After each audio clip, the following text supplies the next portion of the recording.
Akbar. Pokoknya pengen kelar gitu loh, pengen kayak udah kelar aja gitu, nggak mau. Oke, Kak Nizam Ahsani. Nah, siapa sih yang nggak kenal Kak Nizam Ahsani? Banyak yang gak kenal. Nah, seorang sastrawan Arab dari University of Indonesia. Nah, ini fresh graduate. Gimana kabarnya Kak Nizam? Alhamdulillah baik, sehat. Gimana Kak Fida sendiri, gimana kabarnya? Alhamdulillah baik. Sekarang lagi sibuk Senang ngapain banget. nih? Lagi sibuk ngapain? Lagi sibuk sekarang itu kerja aja sih, cuman hari ini lagi libur. Jadi Oh. ya. Iya, jadi Kak Nizam Ahsani ini sekarang lagi bekerja di bisnis komersial, yaitu Shopee. Nah, siapa nih yang pengen kerja di Shopee, di mana fasilitasnya itu enak dan juga lengkap. Seperti itu. Oh iya, udah hampir 1 tahun nih berjalan. Kita melewati pandemik ini dengan penuh keikhlasan dan juga tentunya perjuangan. Nah, untuk kalian melewati pandemik ini dengan produktif atau lebih ke arah rebahan nih? Nah, untuk Kanizam sendiri gimana? Melewati pandemi ya. Karena waktu itu pandemi kan baru mulai tahun 2020 bulan Januari Februari kan. Terus waktu itu juga, oh iya bentar, mau nanya dulu, ini enakan gua lu, aku kamu atau gimana? Aku Terserah kamu sih. aja nih. Ya udah, aku kamu aja. Nah, jadi waktu itu pandemi itu kan baru mulai bulan Maret ya. Nah, di situ aku tuh pas banget awal-awal untuk menyelesaikan skripsi. Jadi waktu itu kesibukannya skripsian aja sih, skripsian. Terus sempat ganti judul juga karena kan pandemi ya, kita nggak bisa kemana-mana kan.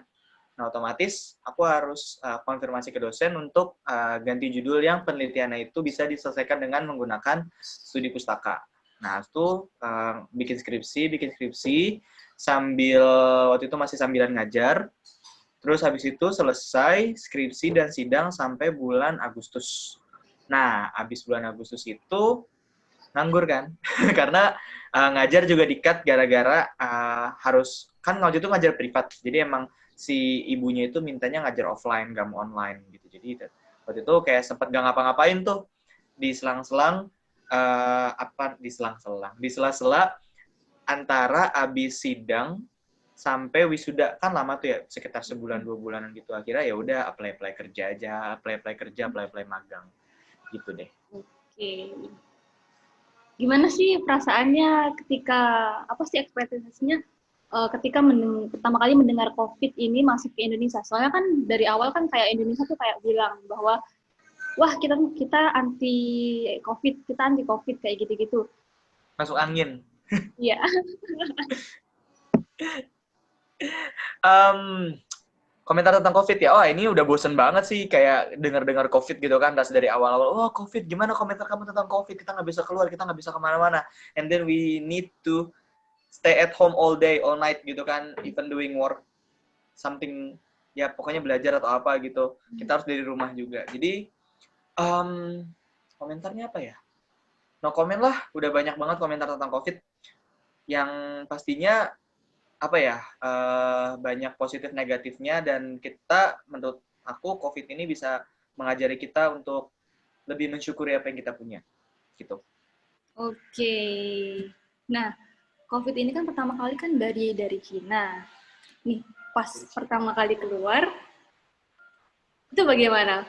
Waktu itu ceritakan, mungkin bisa diceritakan ketika saat itu lagi di mana, ataupun lagi ngapain. Gimana ya, COVID ini dari Cina ya, emang dari Cina sih, jadi aku juga nggak tahu harus komentar apa nih. Tapi waktu COVID pertama kali keluar ya, yang seperti tadi aku bilang, aku waktu itu lagi mulai bikin menyelesaikan skripsi gitu kan.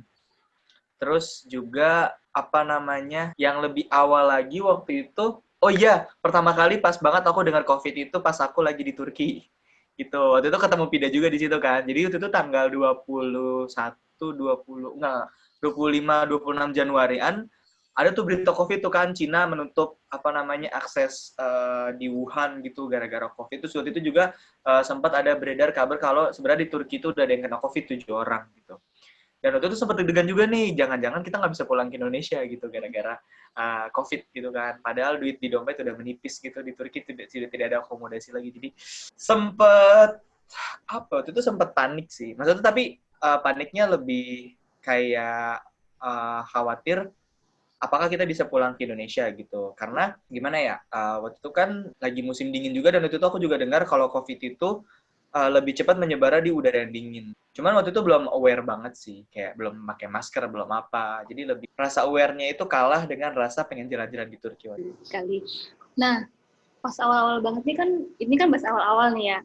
Nah, waktu itu kan berhubung kan Nizam ini semester akhir. Nah, terus mendengar, wah, semuanya dialihkan online nih. Karena hampir ada juga universitas yang mahasiswanya tuh menuntut untuk universitasnya mengeluarkan kebijakan online juga, kayak ayo dong online juga, dan ujungnya sekarang kayak gini. Benar. Kalau di kampusku waktu itu ketika pemerintah untuk memutuskan untuk menarik kebijakan untuk membuat full semuanya online dan libur, itu UI langsung menutup gerbang gitu. Nah, nggak tahu nih kalau di sekolah-sekolah atau di kampus-kampus lain. Kalau di kampus Sepida sendiri gimana emang? Nah, kalau di kampusku sendiri kan itu kan kita kan Malang kan. Nah, yang pertama kali itu kan Universitas Brawijaya di lockdown, tapi UMM masih belum. Jadi kayak mahasiswanya kayak nuntut gitu loh. Ayo dong keluarkan kebijakan, pas dikeluarkan dan sampai sekarang kayak menyesal gitu. Nah, gimana nih, ceritakan dong pengalamannya, skripsian di rumah, wisuda di rumah, semuanya serba di rumah. Sampai bekerja pun sampai sekarang nih di rumah. Sebenarnya di lubuk hati yang paling dalam tuh sedih ya, karena tadinya kan niatnya judul skripsiku itu latar belakangnya, maksudnya temanya tuh latar belakang yang dimana aku tuh melakukan studi lapangan gitu kan. Tadinya tuh pengen jalan-jalan sekalian ke Jogja, pengen neliti pesantren gitu, cuman ya karena COVID tidak jadi. Akhirnya aku mencari judul baru dan akhirnya dapatlah judul sastra gitu yang bisa diselesaikan dengan studi pustaka. Terus sepanjang skripsian jujur males. Maksudnya apa ya? Cobaannya tuh lebih berat karena kita tidak ada yang, maksudnya tidak ada teman-teman sekitar yang bisa kita ajak untuk bikin ngerjain bareng. Terus kalau misalnya Zoom online juga waktu itu masih belum terlalu familiar gitu kan. Jadi ya lebih banyak kerjaan sendiri sih. Terus bimbingan juga sulit karena nggak bisa ke rumah dosen. Dan waktu itu dosen juga kayak nggak mau Zoom gitu ya untuk melakukan bimbingan atau revisi gitu. Jadi aku benar-benar waktu itu sendiri banget. Gak sendiri sih, ada beberapa teman yang ngebantuin dan itu aku bersyukur banget. Waktu itu teman-teman tuh mau ngebantuin di saat waktu itu aku banyak banget revisian, terus kayak mereka tuh mau ngebantuin aku waktu itu. Sampai ya udah, jadi karena terlanjur COVID, dosenku tuh bilang, ya udah kamu kelarin dulu, nanti saya revisi, dibilang kayak gitu. Dan jadinya ya gitu, gara-gara kayak dosen bilang, oh ya udah kelarin dulu aja, ya udah jadi malas-malesan. Deadline-nya waktu itu kan kalau nggak salah bulan Juli tanggal 15 apa tanggal berapa gitu. Nah, aku tuh bener-bener baru ngerjain itu di bulan Juni. Literally baru ngerjain. Karena kan, studi pustaka ini dan aku udah tahu harus mau nulis apa. Gitu temanya apa, aku udah tahu latar belakangnya apa, kesimpulannya itu aku udah tahu gitu. Jadi tinggal banyak-banyak nulis aja membaca waktu itu. Jadi kayak waktu itu skripsi itu bukan skripsi sih. Jadi jatuhnya tuh kayak TA gitu. Aku tuh cuma ngerjain 1 bulan. Terus revisi total tuh cuman kayak 1,5 bulanan kurang lah gitu. Sampai bikin PPT apa segala macam gitu. Ya so far udah ya itu sih sedih gitu karena kita nggak bisa lebih intens dan lebih bagus gitu loh kalau karena kita tidak bisa mengerjakan tektokan gitu sama dosen gitu ngerjainnya. Terus untuk wisuda sendiri otomatis bosan sedih banget lah gitu. Karena setiap tahun aku tuh dari maba sampai tahun ketiga selalu menjadi panitia untuk wisudaan gitu Kak kelas. Jadi aku tuh yang mengkoordinir nanti tuh si cutting ini bakal dikasih bunga nih, terus cutting ini bakal dikasih coklat, cutting ini bakal dikasih ini gitu. Terus pas aku wisuda nanti Oh iya, Even sidang pun banget. waktu itu, tapi sidang alhamdulillah sih masih ada temen yang datang ke rumah gitu loh, and then I really thankful for that. Udah waktu itu juga aku sempat tipes, jadi literally abis apa namanya sidang demam langsung badanku, dan 2 hari kemudian aku tipes gitu. And then I really grateful because there was my friend gitu yang datang ke aku dan nemenin aku gitu di situ. Ya seperti itu kurang lebih. Masih ada nyemangatin gitu. Alhamdulillah, dan alhamdulillah sekarang udah lulus ya. Ya alhamdulillahnya. Tadinya tuh sebenarnya kayak dosen tuh udah bilang ya udah nambah 1 semester aja lagi gitu kan. Jadi mungkin Ya wisudanya nanti ampun. offline. Gitu. Tapi waktu itu kan kayak aku tuh pengen Oh, pokoknya pengen kelar gitu loh, pengen kayak udah kelar aja gitu, nggak mau nambah-nambah apa namanya semester lagi, meskipun tapi kayak udah rasanya pengen banget kelar gitu. Dan sebenarnya juga belum tentu kan tahun depan ada wisudaan offline gitu kan, sedangkan COVID aja sekarang malah kayak satu hari ada 6.000 orang gitu yang kena COVID gitu. Jadi ya alhamdulillah tetap bersyukur gitu kan dengan apa yang apa namanya Allah sudah kasih gitu. Dan 2020 ini emang benar-benar ngajarin aku untuk lebih mensyukuri apa yang sudah dikasih gitu. Be more grateful about what we have, seperti itu. Ya. karena kalau tidak bersyukur, ini ya lebih kayak stres banget ya di Iya, lockdown. jadi kayak mau ngapain lagi, ya nggak sih? Kayak kita udah di rumah aja nggak kemana-mana, terus kayak ya udah, masa harus diratapin? Ya udah, harus life must go on gitu. Just let it flow, everything will gonna be okay. Oke. Nah, kan fresh graduate nih. Ini kan emang udah rencana mau kerja atau sebenarnya mau S2. Nah, soalnya kan kalau dilihat-lihat nih, kalau mendaftar kerja di tahun-tahun seperti ini kan kayak sangat susah gitu, karena kan emang hampir ada juga perusahaan yang meminimalisir pekerjanya itu sendiri. Apa nih jadi pertanyaan? Kesan pesan atau gimana nih? Jadi bagaimana perjuangannya mendaftar kerja di saat yang seperti ini? Um, Karena juga belum I fresh graduate gitu loh, Kak. Jadi kayak Sebenarnya banyak tantangannya sih kalau dari yang aku rasain sendiri gitu. Bagaimana rasanya atau teman-teman yang lain ya. Cuman aku waktu itu udah lumayan ngerasain gitu bagaimana susahnya waktu itu nyari kerja. Jadi waktu itu aku mikir karena lagi COVID nih, berarti aku harus curi start duluan gitu. Di saat teman-teman masih baru pada asik-asikan apa namanya merayakan sidang mereka gitu kan. Nah, di situ aku nggak lama-lama gitu. Aku langsung sambil apply, upgrade CV, kemudian practicing for interview gitu, self brandingnya gitu loh, untuk diri sendiri untuk bisa meyakinkan HR atau perusahaan itu untuk meng-hire kita gitu, karena kita tuh apa ya, kandidat yang cocok bagi mereka gitu. Dan waktu itu sih aku juri start duluan, nggak tahu ya, waktu itu aku kayak bener-bener nggak mau gabut, nggak mau nganggur gitu. Jadi aku setelah sidang dan waktu itu udah sempat sembuh, langsung cari-cari apply kerja dimanapun. Sekarang kan apalagi online kan, jadi kayak there's so many opportunities that we can try gitu, banyak banget itu kan dari portal-portal job-job online gitu kayak LinkedIn, Jobstreet, apalagi itu ya. Terus Glints, waktu itu aku ya gitu-gitu deh. Terus sama sempet apa namanya nanya-nanya juga bagaimana job desk atau profesi-profesi yang cocok nih buat aku gitu. Dan jujur waktu itu kan juga sebenarnya kan kalau nggak COVID tuh kita ada PNS juga kan, CPNS atau apa segala macem. Terus tapi ya ditutup gitu loh karena ini cahayanya nggak enak. Karena ya itu ditutup karena COVID gitu. Jadi lapangan kerja makin sedikit, fresh graduate-nya makin banyak, di saat yang bersamaan banyak orang yang di PHK mencari kerja. So that's the challenge that we need to yang kita perlu untuk lewati gitu. Jadi iya. suka dukanya waktu itu aku udah kayak apply, nggak tahu aku nggak ngitung loh, pokoknya kayak Iya. ada job ini di perusahaan ini yang menurut aku cocok gitu, aku apply, pokoknya apply sebanyak-banyaknya. Dan waktu itu alhamdulillah dapat beberapa panggilan gitu ya, ada dari bank juga, ada dari e-commerce, ada juga dari perusahaan game tuh, karena aku suka banget game gitu kan, tapi aku bukan programmer gitu. Tapi suka banget gitu pengen kerja di perusahaan game gitu. Terus wawancara, Alhamdulillah sempat keterima nih di 3 perusahaan. Alhamdulillah banget waktu itu kan. Jadi ada perusahaan bank, e-commerce, sama waktu itu perusahaan apa ya? Kayak semacam institusi pendidikan gitu. Tapi akhirnya kenapa aku milihnya e-commerce? Karena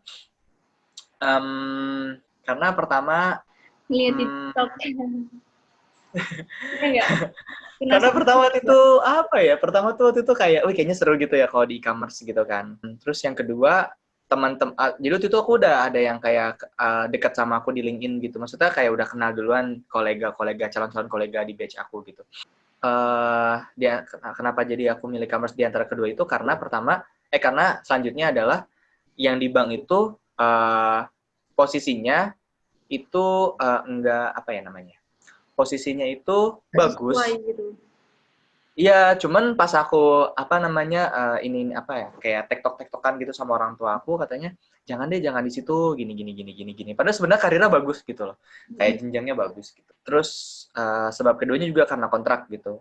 Kontraknya kepanjangan sih kayaknya waktu itu atau kenapa? Aku agak-agak lupa sih. Pokoknya tapi bukan kontrak. Yang intinya adalah waktu itu orang tuaku kurang setuju gitu. Dan aku juga lebih mendengarkan orang tuaku kan. Terus kalau yang di institusi pendidikan, karena waktu itu aku tuh pengen coba challenge yang baru gitu.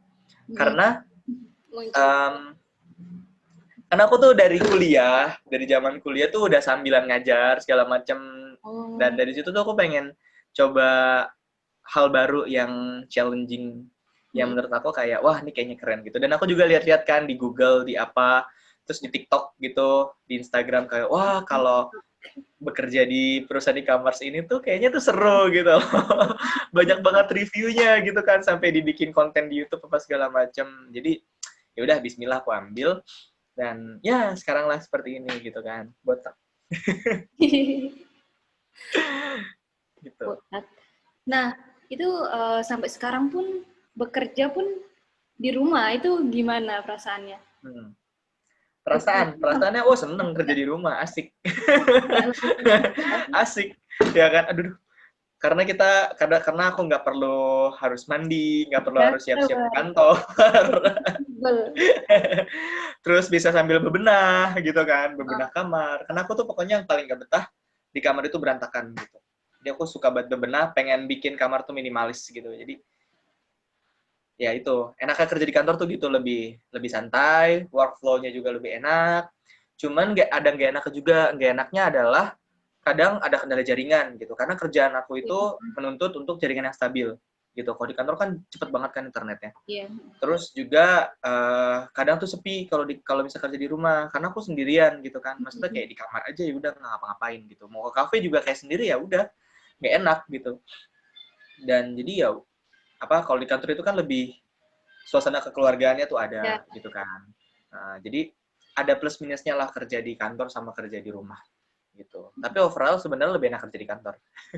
Oh, jadi Iya, serius lebih enak kerja di kantor karena ketemu teman-teman, ketemu ketemu ya. apa supervisor, ketemu ketemu manajer sesekali atau ketemu tim leader gitu yang kita tuh bisa sambil ngobrol sama mereka, bisa sambil nanya-nanya, bisa sambil ngasih tips and trick dan sebagainya gitu. Jadi Iya, lebih ada sosialnya gitu. nggak jenuh juga di rumah terus. Benar, benar banget, nggak jenuh aku di kantor itu. Terus Nah, view dari kantor juga kayak seru gitu loh, kayak view gedung-gedungnya ya, gitu kan. Wih, mantap. gedung-gedung gitu ya, kayak korban TikTok. Nah, untuk kedepannya nih, apakah ingin bekerja di Shopee atau ingin meneruskan kuliah S2 nih? Karena kan Kerja di emang Shopee. Sebut merek ya? Tapi nggak apa, tadi dari awal mau disebut merek sih. Tapi overall, jujur ya sebenarnya waktu itu pas aku lulus, aku tuh ditawarin S2 kan. S2 langsung sama dosen untuk jadi bikin surat rekomendasi gitu. Aku tuh pengen banget sebenarnya. Pengen banget, cuman waktu itu karena lagi pandemi juga, dan rezekinya belum ada. Gitu, jadi ya udahlah kerja dulu aja gitu. Kedepannya targetnya aku pengen banget S2 tentunya. S2 entah itu mungkin di Indonesia ataupun kalau misalnya ada rezeki pengen ke luar negeri gitu. Pengen apa kuliah di Korea seru kali ya gitu ya. Tapi nggak bisa bahasa Korea. apa? Jadi apa?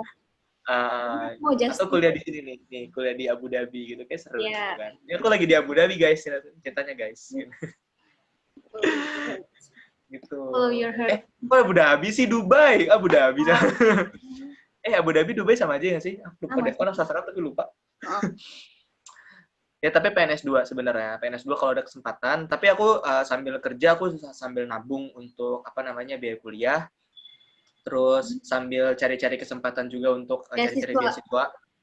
Benar-benar banget beasiswa. Aku juga sambil-sambil belajar gitu kan. Terus sambil mengupgrade diri lah pokoknya. Karena aku tuh orangnya tuh paling nggak betah untuk diem gitu loh. Kayak kalau udah selesai kerja pun kayak ada aja yang pengen dilakuin gitu. Apa sih yang kayak bisa dilakuin gitu kan. Pengen S2. Pengen buat S2. Terus kalau bisa di luar negeri gitu kan, biar challenge-nya makin nambah lagi. Kayak perceive challenges as opportunity to deal with in the most productive way gitu. Jadi kayak setiap challenge yang datang ke kita itu kita pakai untuk lebih, apa ya, membuat diri kita menjadi lebih produktif. And itu sangat keren sih gitu. Oke, berarti, nah dari semua itu yang aku lihat, sebenarnya cita-cita Kak Nizam ini apa sih? Karena kan yang pertama tadi kan ini pengen, yaudah kayak pengen nyobain kerja aja di apapun itu kan. Abis itu pengennya S2 gitu kan. Nah, apa sih sebenarnya cita-citanya Kak Nizam ini sendiri? Cita-citanya simpel aja sih. Pokoknya cita-citanya